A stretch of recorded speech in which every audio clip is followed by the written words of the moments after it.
So, your core AI system goes down. What's the move? Chaos? Yeah, that's not an option. You need a clear, actionable playbook.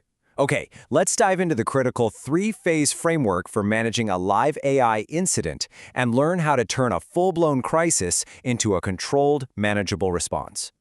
Now, just so you know, this is part 6 of a bigger 10-part tutorial. It's all based on a really comprehensive report called Creating, Running, and Integrating an AI Incident Response Team, Process, and Department. It's put out by Virtualization Options LLC, and it's specifically built for IT managers and senior management. Today, we're really going to zero in on the hands-on response techniques from Chapter 6.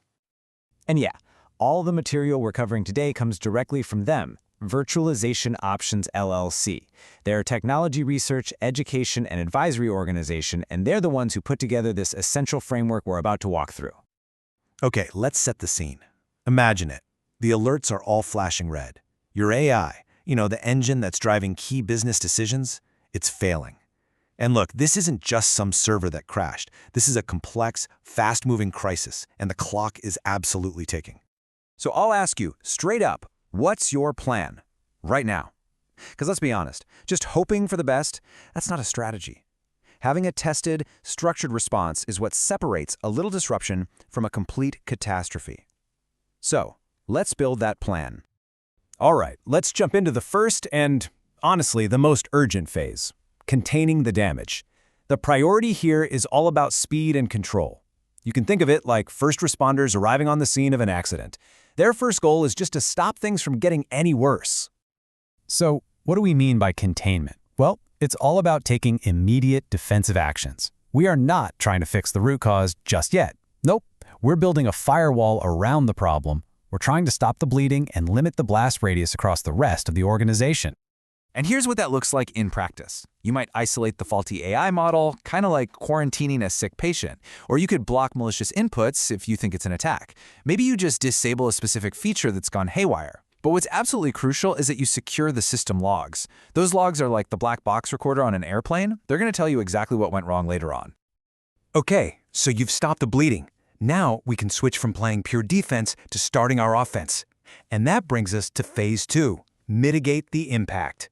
This is where the real work of actually stabilizing the system begins. With mitigation, the name of the game is stabilization. We're trying to reduce how severe the incident is and get the most critical functions back online. It's not about a full 100% perfect recovery just yet. It's about getting the system off life support and back to a stable, even if it's a slightly degraded state. This slide really draws a perfect line between these two phases. You see, containment is defensive, it's frantic, it's where speed is everything. Mitigation, on the other hand, is proactive and methodical. You shift from just stopping the damage to actively starting the repair. You go from isolating the system to actually stabilizing it. And here's your playbook for mitigation.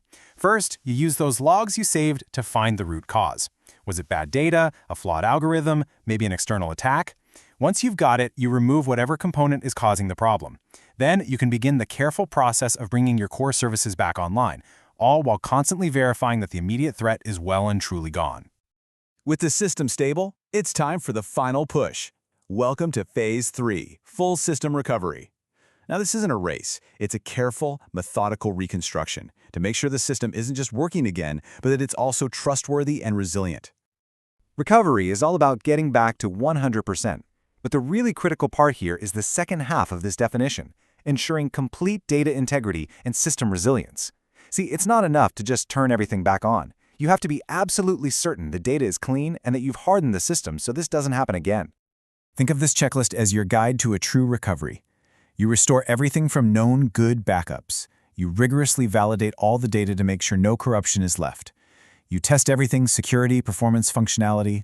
Only then, once all that is done, do you re-enable all the features and shift into a state of high alert monitoring just to watch for any aftershocks. So, we've walked through the 3 tactical phases, right? Contain, mitigate, and recover. But for managers and for leadership, there's a much higher level lesson here. Let's zoom out and look at the strategic takeaway. You know, the source report just puts it perfectly. This isn't just a problem for your IT or AI engineering teams to go solve in a back room somewhere. An AI incident can have massive legal, ethical, and public relations consequences. A real response plan has to involve legal, comms, and the C-suite, right from the very beginning. Which brings us to the final and most critical question. You might have a document somewhere on a server that's labeled AI Incident Response Plan, but have you tested it? Do all the stakeholders, from engineering all the way to legal, actually know their roles? Because a plan on paper is just a theory, and an untested plan, well, that's a recipe for failure. Your team has a plan. Is it ready?